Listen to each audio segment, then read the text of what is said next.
Et pour booster le rendement dans vos investissements immobiliers, il y a aussi les SCPI dont on vous parle régulièrement. Et pourquoi pas investir dans les SCPI à l'étranger? Ah oui, parce que le rendement peut y être supérieur. Gaëtan Lefebvre est avec nous pour en parler, auteur de Construire, enfin, en tout cas à la tête de ce site construire-sa-retraite.com et auteur d'un livre qui s'appelle Immobilier, investir... bah voilà, il n'a pas le nom de son livre. C'est le syndrome des hommes Je n'avais pas noté, je comptais sur vous.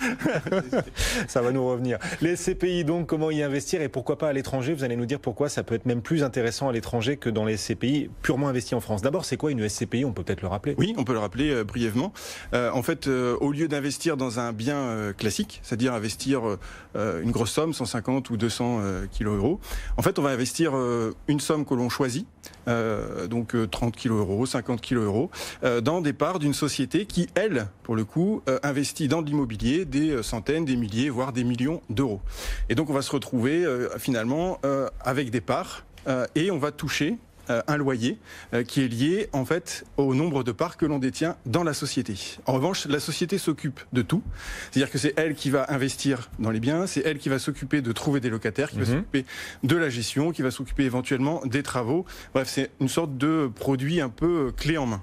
Mais le rendement des SCPI s'érode un tout petit peu, même s'il reste assez attractif par rapport à beaucoup d'autres placements, à peu près 4,5% de rendement brut, ça s'érode. Vous avez trouvé, vous nous apportez aujourd'hui une idée pour préserver le rendement pour ceux qui investissent dans les SCPI. Oui, tout à fait.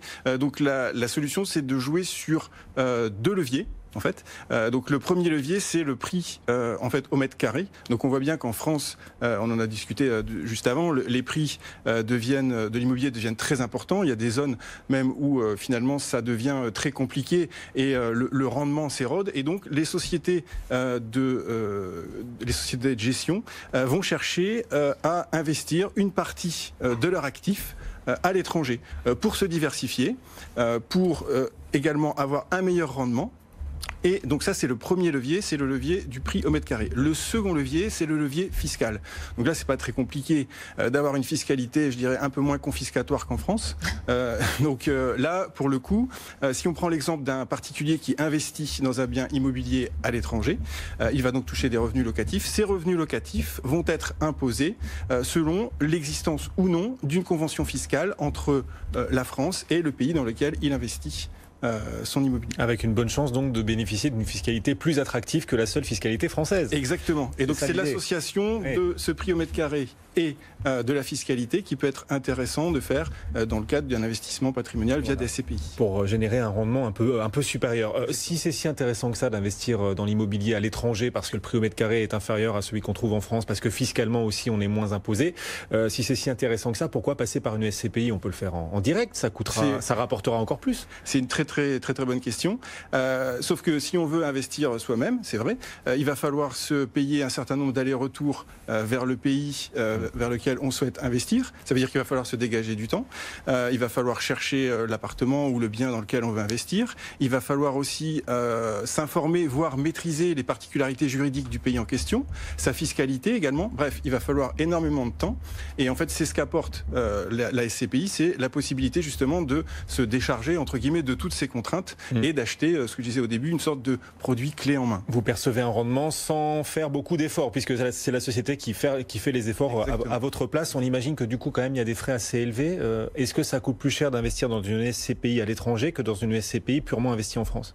Alors, non, c'est pas beaucoup plus cher. Et puis, je pense qu'il faut aussi relativiser, parce qu'il y a aussi la question de dire, finalement, investir dans une SCPI par rapport à investir dans un bien immobilier classique, c'est pas forcément intéressant. Je pense qu'il faut bien regarder, il faut prendre un peu de hauteur par rapport à ça. Quand vous investissez dans un bien classique, vous avez des frais d'agence. Vous avez aussi, si vous ne voulez pas passer trop de temps, si vous donnez la gestion locative à une société, vous avez aussi des frais sur la gestion locative. Dans une SCPI, c'est un peu pareil. Vous allez avoir des frais d'acquisition. Ces frais d'acquisition, peu ou prou, sont à peu près équivalents à ce qu'on va avoir sur des frais d'agence. Ça oscille entre 8 et 13%. Et puis après, on a aussi la gestion qui est prélevée directement sur les loyers.